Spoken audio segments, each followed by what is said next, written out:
Как разместить полнофункциональную ванную комнату на миниатюрной площади чуть больше 3 квадратных метров, при этом сделать ее удобной и уместить все необходимое. В этом пошаговом видео мы покажем весь процесс создания уютной миниатюрной ванной комнаты своими руками. От планировки, настила полов и отделки до монтажа всего оборудования и финального обзора. Покажем, с какими проблемами и сложностями мы столкнулись и как их решили. Все используемые процессы и материалы будут доступными и простыми для достижения минимальной приемлемой стоимости, которую, кстати, мы также подсчитаем. Весь этот проект с изготовлением ванной в рамках строительства дома длился на протяжении 9 месяцев, хотя фактически затраченного времени было значительно меньше. И мы надеемся, что после просмотра этого ролика подобная работа покажется вам вполне выполнимой собственноручно, и вы получите заряд позитивной мотивации. Ну а теперь самый главный вопрос. Зачем в частном доме изначально планировать миниатюрную ванную? Дело в том, что весь этот дом имеет небольшие размеры в 60 метров квадратных общей площади. Он задумывался как практичное доступное жилье для проживания моих родителей в летнем возрасте. Естественно, как и у всех, бюджет и время у нас также были ограничены, поэтому строительство минимально возможного, но при этом комфортного дома было приоритетным. Начиная от небольших спален и маленькой кухни, эта ванная комната преследует ту же цель – рациональный минимализм. И лишь одну комнату в доме можно назвать сравнительно большой – это гостиная. Разместить ванную мы решили на 2-м этаже, в непосредственной близости к 2 спальням. Ее расположение здесь с точки зрения комфорта нам показалось наиболее выгодным. Все 3 двери помещений 2-го этажа удобно выходят на лестничную площадку, а весь 2-й этаж формирует личное уютное пространство, как бы условно отделяя от гостей, и персональный санузел здесь как раз в тему. Тем более, что на 1-м этаже под лестницей мы уже сделали крохотный спартанский санузел, в котором уже установили унитаз и сделали подвод воды для умывальника.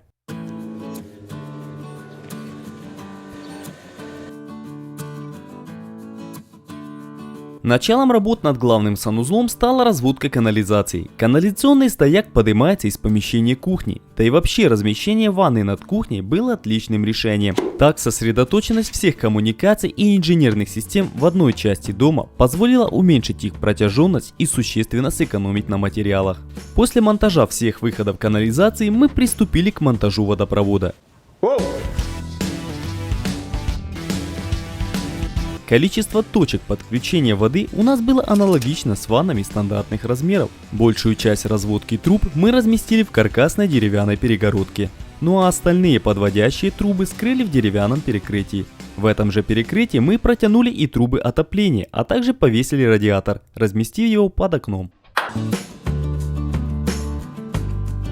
При этом деревянное перекрытие всего 2-го этажа в связке с массивным дощатым полом было отличным практичным решением. Такой пол сосновой шпунтованной доски получился недорогим и практически неубиваемым. Он точно прослужит всю жизнь дома, неся в себе одновременно несущую функцию чернового пола и функцию чистового покрытия.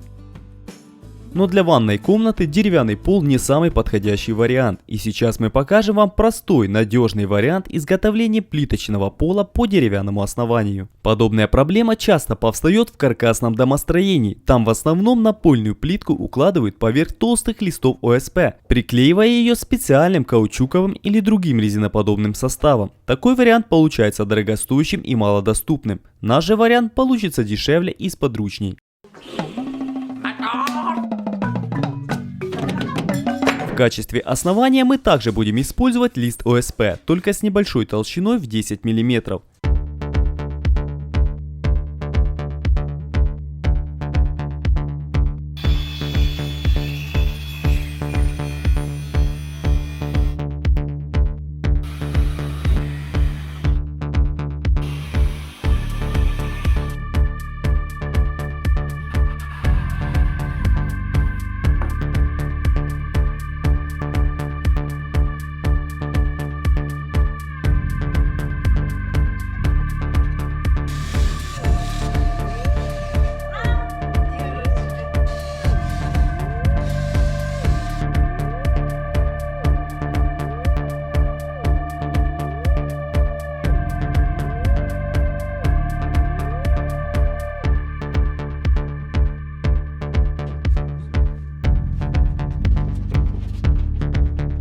Лист ОСП мы подогнали по размерам и с помощью саморезов прикрутили к лагам. На лаги заранее наносили монтажную пену для придания стабильности, а так как лист достаточно тонкий, усилили его дополнительными деревянными вставками через каждые 40 сантиметров.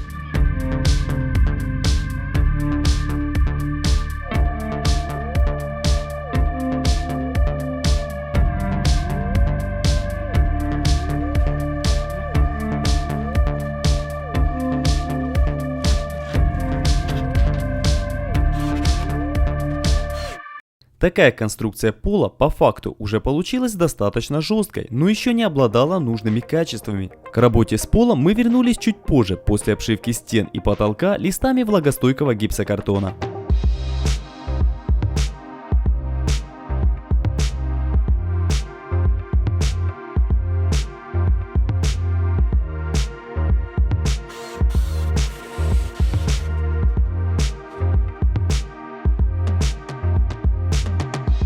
ОСП на полу мы обработали грунтовкой глубокого проникновения. Это подготовит основу к последующим процессам.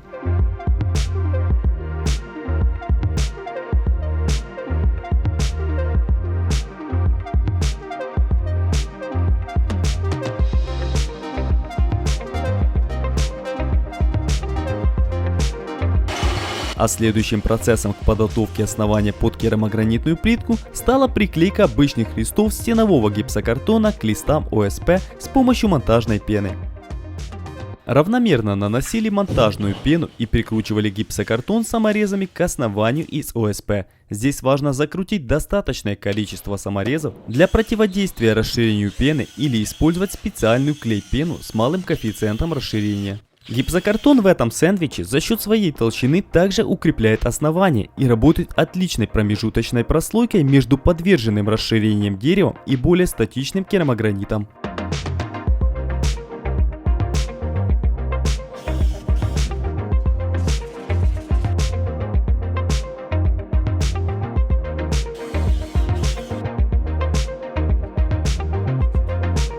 Забегая немного вперед, скажу, что этот пол в законченном виде с плиткой служит без каких-либо нареканий или повреждений уже более 5 месяцев. Хотя с приклейкой самой плитки к гипсокартону на полу также будут небольшие нюансы и рекомендации, но о них чуть позже, так как вначале мы решили облицевать плиткой стены.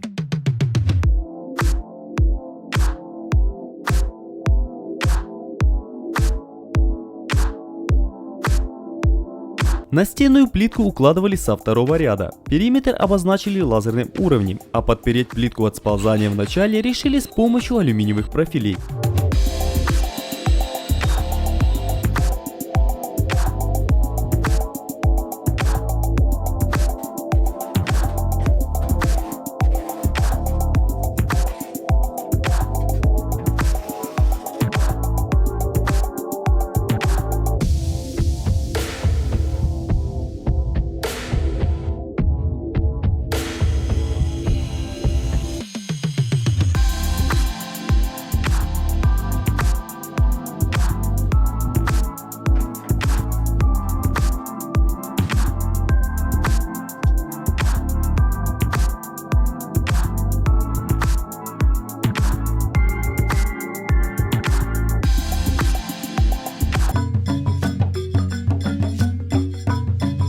Монтаж плитки на ровные стены с нанесением клея гребенкой приносил лишь одно удовольствие. Процесс шел легко и относительно быстро. Единственное, что отвлекало, это сверление отверстий под инженерные выходы.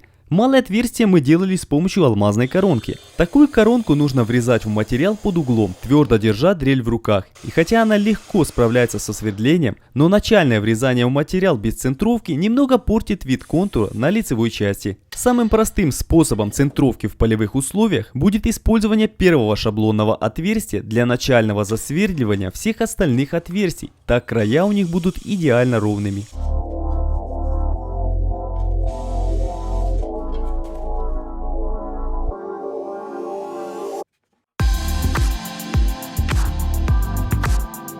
В основном мы наносили клей на стены для целого ряда, так клеить плитку значительно удобнее, нежели наносить клей прямо на нее. Хотя в некоторых местах, где это было удобнее, это в основном в углах и в узких примыканиях, клей наносили на саму плитку.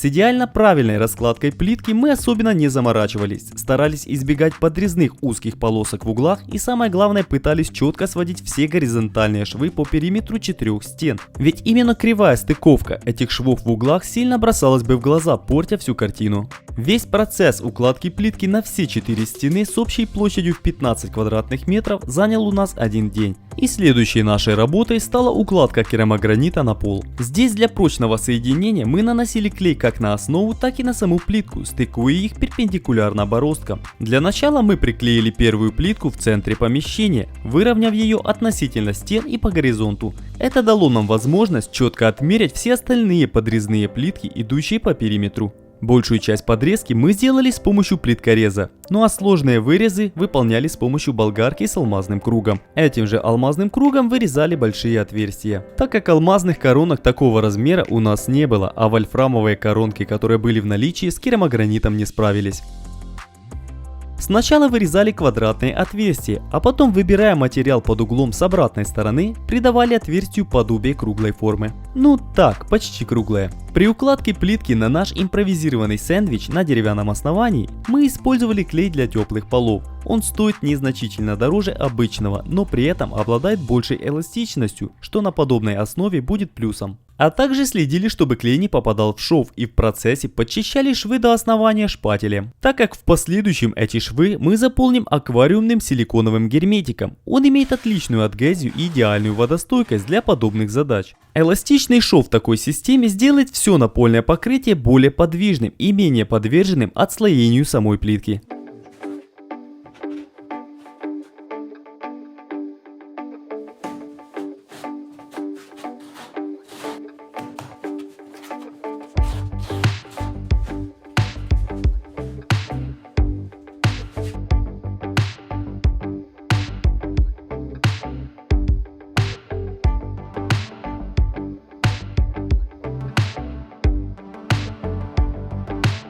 Швы на напольной и стеновой плитке родители затирали сами. С помощью водостойкой фуги они затерли швы на настенной плитке в рамках одной плоскости. А все угловые швы, примыкания стен друг к другу, к потолку и к полу, были заделаны с помощью силикона. Так как подвижность разнородных конструкций, перегородок, стен, пола и потолка вызвали бы разрушение жесткой затирки на стыках между ними.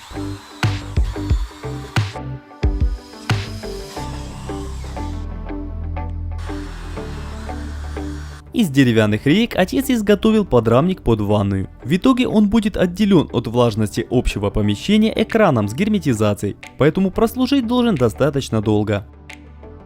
В качестве основного освещения выступит врезная светодиодная панель на 15 Вт. Ее мощности будет вполне достаточно для такой небольшой площади.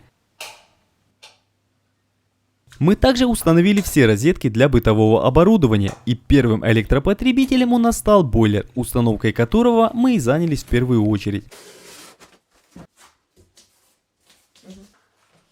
100-литровый бойлер мы навесили на деревянную перегородку. Под болты-саморезы в этом месте заранее была заложена в каркасе деревянная закладная. Ее положение мы обозначили липкой лентой.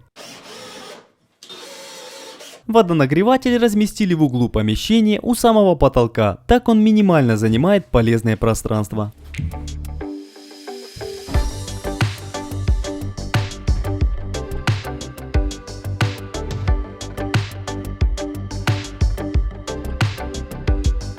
Родители решили использовать сидячую ванну с общей длиной в 1 метр 30 сантиметров. Хотя здесь могла бы поместиться и 1,5-метровая ванна, но им показалось, что при меньшем расходе воды так ванна будет казаться более заполненной. А на образовавшуюся полочку мы установим смеситель. Ванну к деревянному каркасу крепили на монтажную пену. Это простой надежный способ мертвой неподвижной фиксации.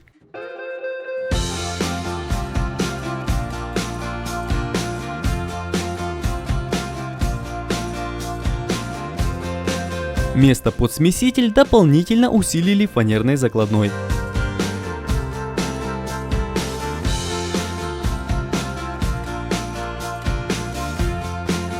А все примыкания ванны к стенам и к будущему экрану мы заделываем силиконом. По сути, это и создаст идеальную герметичность от брызг и потеков по стенам.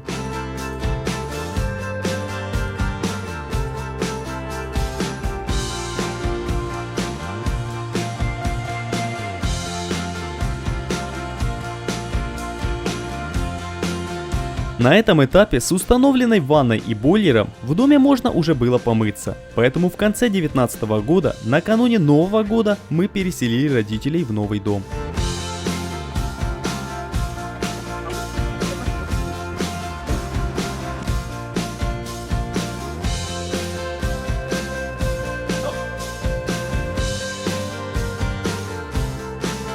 Тогда в ванной поселилась еще и полноразмерная стиральная машина, а также отец самостоятельно установил унитаз под бойлером и полотенцесушитель. А через значительный промежуток времени мы приехали, чтобы помочь с окончанием этого ремонта. Установили экран под ванную из гипсокартона и облицевали его плиткой. Этой же плиткой облицевали примыкающую к ванне полочку и уже станционарно установили на нее смеситель.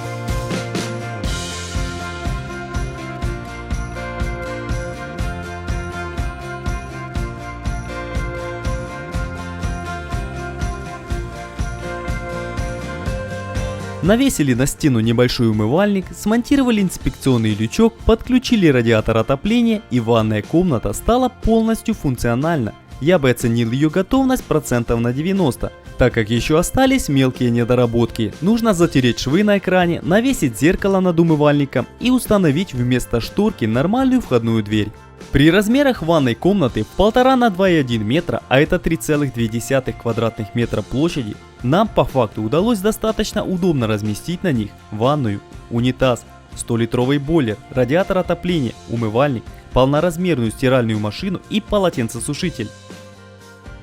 По сути, это и есть все стандартные элементы нормального санузла, и теперь вы знаете, как удобно разместить их в минимальном пространстве. На материалы и оборудование для всей ванной комнаты, которые включают плитку, сантехнику, бытовую технику и другое, в сумме было затрачено $925, что увеличило суммарные затраты на весь дом до $15 700. Трудовые затраты на этот санузел с этапа укладки плитки составили примерно 12 человека-дней. Если вам понравилось это видео, я рекомендую посмотреть 24 предыдущих частей о пошаговом строительстве этого маленького бюджетного дома. Ссылку на этот плейлист я оставил в первом комментарии. А лучшей мотивацией для создания новых роликов станет репост этого видео. Поделись им с друзьями, это поддержит развитие нашего канала MyGalaxy. Меня зовут Гена, и мы с супругой снимаем видео для вас. Спасибо за то, что вы с нами. До встречи в новых видео.